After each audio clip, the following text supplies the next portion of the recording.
Hello students, तो आज हम करेंगे एक्सरसाइज 1.3 का क्वेश्चन नंबर 5। तो क्वेश्चन नंबर 5 क्या कहता है, find the product using suitable properties.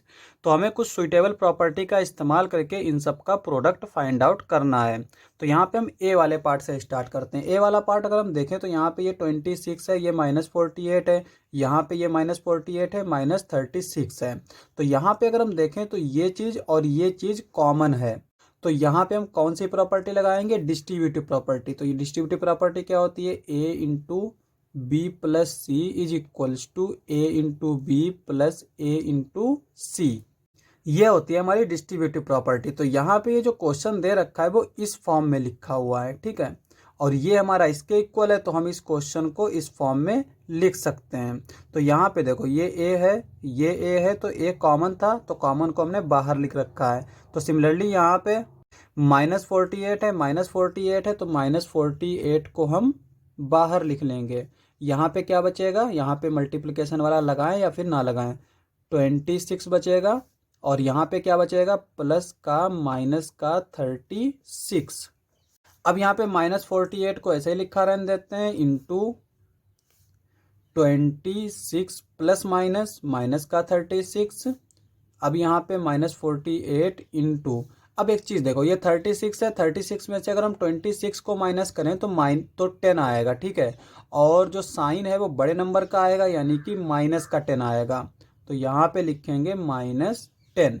ये भी माइनस का है, ये भी माइनस का है, माइनस माइनस प्लस हो जाएगा। 48 को 10 से मल्टीप्लाई करेंगे तो ये 480 आ जाएगा। अब आते हैं बी वाले पे। तो बी वाला हमारा किस तरह से दे रखा है, यहाँ पे ये इस तरह से दे रखा है। इसमें हम कौन सी प्रॉपर्टी लगाएंगे, एसोसिएटिव प्रॉपर्टी। एसोसिएटिव प्रॉपर्टी क्या होती है कि मल्टीप्लिकेशन में अगर 3 नंबर दे रखे हैं, ए इंटू बी इंटू सी, तो हम किन्हीं भी 2 नंबर को पहले एसोसिएट कर लेते हैं। एसोसिएट मतलब पहले 2 नंबर्स को अलग अलग ब्रैकेट में लिख लेंगे। जैसे यहाँ पे अगर हम पहले चाहें तो बी और सी को मल्टीप्लाई कर सकते हैं, या फिर पहले ए और बी को मल्टीप्लाई कर सकते हैं, या ए और सी को मल्टीप्लाई कर सकते हैं। तो यहाँ पे हम वही करेंगे, इसको इसके साथ मल्टीप्लाई करेंगे, तो इनको हम एक साथ लिख लेते हैं। तो यहाँ पे 8 इंटू -125 इंटू 53। अब यहाँ पे 125 को अगर हम 8 से मल्टीप्लाई करेंगे तो क्या आएगा। अब हमने इसको देखा कैसे, क्योंकि यहाँ पे देखो ये 8 है, 8 को हम लास्ट वाले डिजिट से मल्टीप्लाई करके चेक कर लेंगे। तो यहाँ पे 8 5 जा 40, और 40 के लास्ट में 0 होता है, तो हमें लास्ट में जितना हो सके उतने 0 लाने होते हैं ताकि आसान हो जाए कैलकुलेशन। तो यहाँ पे 8 5 जा 40, 40 का 0 लिखेंगे। 8 2 जा 16, 16 में 4 ऐड करेंगे 20 हो जाएगा, 20 का 0 लिखेंगे। 8 1 जा 8, 8 में 2 ऐड करेंगे तो 10 आ जाएगा, ठीक है। तो यहाँ पे ये आ गया 1000, और साइन कौन सा आएगा, ये प्लस का, ये माइनस का है, प्लस माइनस माइनस, तो ये आ गया माइनस का 1000 इंटू 53। अब यहाँ पे ये माइनस का, ये प्लस का है, तो ये आ जाएगा माइनस का। और यहाँ पे ये जब मल्टीप्लाई करते हैं 10 से या 100 से, तो लास्ट में जितने ज़ीरो होते हैं उसको पहले ही लिख लेते हैं, 1 2 3, और इस नंबर को इस नंबर से मल्टीप्लाई करेंगे, 53 1 जा 53, तो ये हमारा आंसर आ जाएगा। अब आते हैं हम सी वाले पार्ट पे। तो सी वाला पार्ट हमें किस तरह से दे रखा है, इस तरह से दे रखा है। यहाँ पे भी हम पहले एसोसिएटिव प्रॉपर्टी का ही इस्तेमाल करेंगे। तो एसोसिएटिव प्रॉपर्टी में हम कौन चीज़ एसोसिएट करेंगे, इन 2 नंबर्स को। तो यहाँ पे 15 को ऐसे ही लिखा रहने देते हैं। -25 है, ये माइनस का 4 है, माइनस माइनस प्लस हो जाएगा। 25 को अगर हम 4 से मल्टीप्लाई करेंगे तो ये क्या आएगा, 4 5 जा 20, 20 का 0, 4 2 जा 8, 8 प्लस 2 10, तो यहाँ पे ये 100 आ जाएगा, और माइनस माइनस प्लस हो जाएगा तो ये प्लस का 100 आ जाएगा, इनटू माइनस का 10। अब हम इन 2 को पहले मल्टीप्लाई कर लेते हैं, 15 को ऐसे ही लिखा रहने देते हैं, और 100 को अगर हम माइनस का 10 से मल्टीप्लाई करेंगे तो ये क्या आ जाएगा, पहले तो ये 1000 आएगा, ये प्लस का है, ये माइनस का है, तो साइन जो है वो माइनस का आ जाएगा।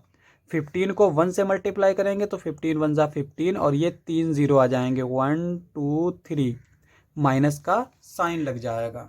अब आते हैं हम नेक्स्ट पार्ट पे। तो नेक्स्ट पार्ट हमें किस तरह से दे रखा है, -41 इंटू 102। अब यहाँ पे क्या करेंगे, पहले तो हमें इसको एक नए फॉर्म में बनाना है ताकि आसान हो जाए। तो इस हम 102 को लिख सकते हैं 100 + 2, ठीक है। अब यहाँ पे हम डिस्ट्रीब्यूटिव प्रॉपर्टी लगा देंगे, तो ये क्या हो जाएगा, -41, ये वाली प्रॉपर्टी लगा देंगे। तो यहाँ पे ये इस फॉर्म में लिखा है, इसको इस फॉर्म में लिख देंगे, -41 इंटू 100 प्लस -41 इंटू 2। अब यहाँ पे ये तो मल्टीप्लाई करना आसान है, माइनस का 41, ये 2 0 डायरेक्ट लगा देंगे इस तरह से। और यहाँ पे देखो ये क्या हो जाएगा, 2 1 जा 2, 2 4 जा 8, और ये प्लस माइनस माइनस, और इन दोनों को ऐड कर देते हैं, क्योंकि यहाँ पे ये भी माइनस का ये भी माइनस का, जब दोनों नंबर माइनस के होते हैं तो ऐड किया जाता है। 2 में 0 ऐड करेंगे 2 आ जाएगा, 0 में 8 ऐड करेंगे 8 आ जाएगा, और फिर 41 को ऐसे लिख लेंगे, साइन माइनस का आ जाएगा। अब आते हैं हम नेक्स्ट वाले पे। तो नेक्स्ट वाला हमारा किस तरह से दे रखा है, इस तरह से दे रखा है। यहाँ पे ये बीच में प्लस है, तो यहाँ पे भी डिस्ट्रीब्यूटिव प्रॉपर्टी का इस्तेमाल करेंगे। ये जो दे रखा है ये किस फॉर्म में दे रखा है, इस फॉर्म में दे रखा है। बस क्या है कि यहाँ पे 625 है, यहाँ पे -625 है, लेकिन यहाँ पे हम 625 को कॉमन ले लेंगे, बाहर ले लेंगे, तो यहाँ पे ये -1 बच जाएगा। ठीक है, क्योंकि यहाँ पे हम अभी पिछले वाला क्वेश्चन किए थे तो वहाँ पे क्या था, -1 into a is equals to -a। तो इसका मतलब ये हुआ, कहीं पे अगर -a लिखा है तो उसको हम इस तरह से लिख सकते हैं। ठीक है, तो यहाँ पे देखो इसमें हम क्या करेंगे, 625 को बाहर ले लेंगे, अंदर क्या बचेगा, ये -35 बचेगा, और यहाँ पे ये प्लस ये -1 बचेगा इंटू 65। 625 इंटू -35 प्लस, और ये माइनस प्लस माइनस, -65 को 1 से मल्टीप्लाई करेंगे 65 आ जाएगा। 625 इंटू, यहाँ पे ये 5 + 5 10 हो जाएगा, 10 का 0 लिखेंगे, 6 + 3 9 हो जाएगा, 9 में 1 ऐड करेंगे 10, तो ये आ गया 100, और साइन जो है वो माइनस का आ जाएगा। अब यहाँ पे जो है ना, ये देखो 2 0 हैं, इनको इसके सामने लगा देंगे, 625 0 0, और ये माइनस का ये प्लस का है, तो प्लस माइनस माइनस आ जाएगा। अब आते हैं हम नेक्स्ट वाले पार्ट पे। तो नेक्स्ट वाला पार्ट क्या दे रखा है, एफ वाला। यहाँ पे ये देखो ये 7 इंटू 5 - 2, यहाँ पे भी हम डिस्ट्रीब्यूटिव प्रॉपर्टी लगाएंगे, इसी प्रॉपर्टी का इस्तेमाल करेंगे। बस यहाँ पे क्या है, यहाँ पे ये प्लस है और यहाँ पे प्लस आ गया। अब यहाँ पे अगर माइनस होगा तो यहाँ पे माइनस आ जाएगा, तो यहाँ पे चूंकि माइनस है तो ये लिख सकते हैं हम 7 इंटू 50 माइनस का 7 इंटू 2। ठीक है, अब यहाँ पे 7 को अगर हम 50 से मल्टीप्लाई करेंगे तो क्या आ जाएगा, 7 5 जा 35, और इस 0 को लिख देंगे, माइनस का 7 2 जा 14, ये आ गया 350 माइनस 14, और 350 में से अगर हम 14 को माइनस करें तो ये क्या आ जाएगा, 336। अब चूंकि ये बड़ा नंबर है ये छोटा नंबर है, तो साइन हमारा बड़ा नंबर का आता है, ये प्लस का है, तो ये प्लस का आंसर आ जाएगा। अब आते हैं हम नेक्स्ट वाले पे। तो नेक्स्ट वाला हमें किस तरह से दे रखा है, माइनस का 17 इंटू माइनस का 29। अब यहाँ पे इसको तो हम डायरेक्ट भी मल्टीप्लाई कर सकते हैं, लेकिन हमसे कहा है कि एक सुइटेबल प्रॉपर्टी का इस्तेमाल करना है, तो यहाँ पे भी हम प्रॉपर्टी का इस्तेमाल करेंगे। इस -17 को ऐसे ही लिखा रहने देते हैं, और यहाँ पे जो -23 है इसको हम क्या लिख सकते हैं, माइनस का 30 प्लस का 1। अब यहाँ पे देखो ये -30 है ना, 30 में से अगर हम 1 माइनस करें 29 बचेगा, साइन हमारा बड़े वाले नंबर का आ जाएगा। यहाँ पे हम इसको इसके साथ मल्टीप्लाई कर देते हैं, माइनस का 17 इंटू माइनस का 30 प्लस, फिर इसको इसके साथ लिख लेते हैं, डिस्ट्रीब्यूटिव प्रॉपर्टी इस्तेमाल कर रहे हैं, इंटू 1। अब यहाँ पे ये माइनस का है, माइनस माइनस प्लस हो जाएगा, और 17 को अगर हम 3 से मल्टीप्लाई करेंगे तो क्या आ जाएगा, 51, तो ये आ गया 51, और इस 0 को लिख लेंगे।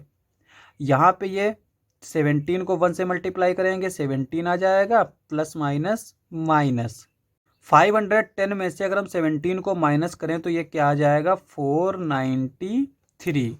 तो ये हमारा जी वाले पार्ट का आंसर हो जाएगा। एच वाले पार्ट पे आते हैं। तो यहाँ पे देखो ये हमें क्या दे रखा है, -57 -19, यहाँ पे ये 57 दे रखा है। तो यहाँ पे अगर हम देखें तो ये 57 है, ये 57 है, बीच में प्लस का साइन लगा हुआ है, तो यहाँ पे भी हम डिस्ट्रीब्यूटिव प्रॉपर्टी का इस्तेमाल कर लेते हैं। तो यहाँ पे हम पहले क्या करेंगे, देखो 57 है ना, 57 में अगर हम 1 से मल्टीप्लाई करें तो क्या आएगा, 57 ही आएगा। तो किसी भी नंबर को, जैसे ये ए नंबर है तो इसको हम इस तरह से भी लिख सकते हैं, ए इंटू 1। तो यहाँ पे ये 57 है, यहाँ पे ये 57 है, 57 को हम कॉमन ले लेते हैं, यानी कि ये वाली प्रॉपर्टी इस्तेमाल कर रहे हैं। तो ये इस फॉर्म में हो गया, इसको हमने इस फॉर्म में लिख लिया। तो यहाँ पे क्या बचेगा अंदर, ये बचेगा माइनस का 1 ये वाला, और इंटू माइनस का 19 प्लस यहाँ पे क्या बचेगा, 1 बचेगा। 57 इंटू यहाँ पे ये माइनस माइनस प्लस हो जाएगा, 19 को 1 से मल्टीप्लाई करेंगे 19 आ जाएगा, प्लस का 1 इक्वल यहाँ पे 57 आ जाएगा, 19 में 1 ऐड करेंगे 20 आ जाएगा। अब यहाँ पे देखो ये 0 है ना, इस 0 को ऐसे ही लिख लेते हैं। अब 57 को 2 से मल्टीप्लाई करते हैं तो ये क्या आ जाएगा, 2 7 ज़ा 14, 14 का 4, 2 5 ज़ा 10, 10 में 1 ऐड करेंगे 11 हो जाएगा। तो यही हमारा आंसर हो जाएगा। लास्ट पार्ट था, क्वेश्चन समाप्त। वीडियो के रिगार्डिंग अगर कोई क्वेश्चन है या फिर कोई एरर है तो नीचे कमेंट में ज़रूर बताइएगा। नेक्स्ट लेक्चर में करेंगे नेक्स्ट क्वेश्चंस। आज के लिए बस इतना ही।